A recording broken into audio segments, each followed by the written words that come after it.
Snow fell in thick, silent sheets outside our window, blanketing the world in a hush that made the Christmas lights glow even warmer. Inside, the house buzzed with the usual mix of excitement and unease that always seemed to settle over my family during the holidays. My mother fussed over the roast, my father poured drinks, and my brother, always the golden child, sat in the corner, scrolling through his phone, jaw set tight. I tried to ignore the tension, focusing on the laughter of my nieces and nephews, the scent of pine, the hope that maybe this year would be different. But then the doorbell rang, sharp and unexpected. My brother stood up, his badge glinting under the hallway light. "I'm sorry," he said, voice cold and official. "You're under arrest." In that moment, the world spun. I never imagined my own brother would do this to me, especially tonight. Growing up, my brother and I were as different as winter and summer. He was the firstborn, the achiever, the one who always seemed to know the right answer and say the right thing.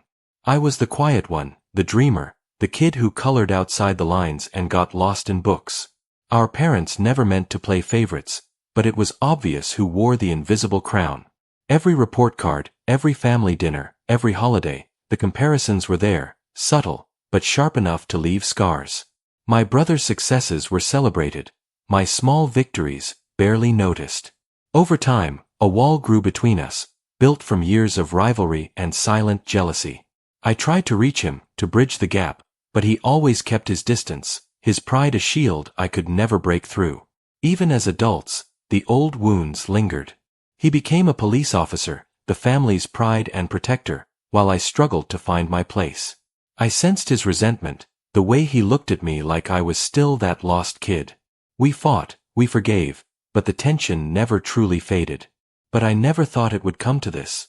The moment my brother pulled out the handcuffs, the room fell silent. My mother's gasp cut through the air, and my father's face drained of color.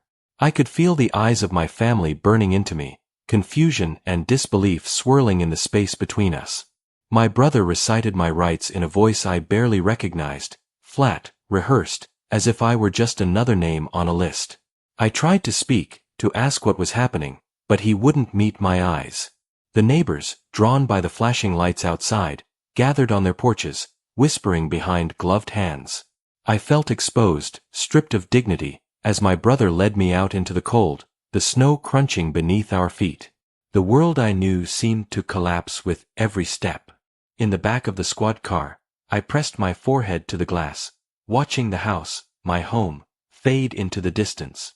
Hours later, alone in a stark, fluorescent-lit cell, I replayed every moment, searching for some explanation, some sign I'd missed. My heart ached with confusion and betrayal. Was this really my life now? The courtroom felt colder than the cell. My hands trembled as I sat at the defendant's table, my brother across the room in uniform, his face unreadable. The prosecutor's words echoed in my ears, allegations of theft, betrayal, and broken trust.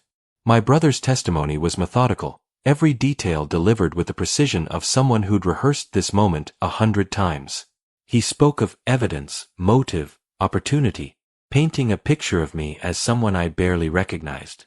Each word chipped away at my hope, leaving me raw and exposed. My family sat behind him, their faces a blur of shock and disappointment. I searched for a friendly face, but found only a wall of doubt. As the judge prepared to rule, the door at the back of the courtroom creaked open. Heads turned. A man shuffled in, unkempt, clothes worn thin, eyes bright with a strange determination. I recognized him instantly. The homeless man I'd given a meal to weeks before, on a night when I'd felt invisible myself. He raised his hand, voice trembling but clear, asking to speak. The judge hesitated, then nodded. The man stepped forward, gaze fixed on me, and began to tell his story, how he'd seen everything that night, how he knew the truth. The room held its breath. I had no idea my small act of kindness would come back to save me. The stranger's voice was steady as he recounted the events of Christmas Eve. He described how he'd been sheltering near our house, invisible to most, but not to me. He'd seen my brother slip out into the night, carrying something he later claimed I had stolen. He told the court how I had come outside only to offer him food and a warm drink, nothing more. Every detail he shared matched what I remembered, details only someone who had truly been there could know. The prosecutor tried to rattle him, but the man stood firm, unwavering in his account. Murmurs rippled through the courtroom as the truth unraveled. The narrative my brother had so carefully constructed falling apart piece by piece. My family's faces shifted from confusion to disbelief, then to something like hope. My brother's jaw clenched, his eyes darting away from mine. The judge looked between us, the weight of the moment settling over everyone.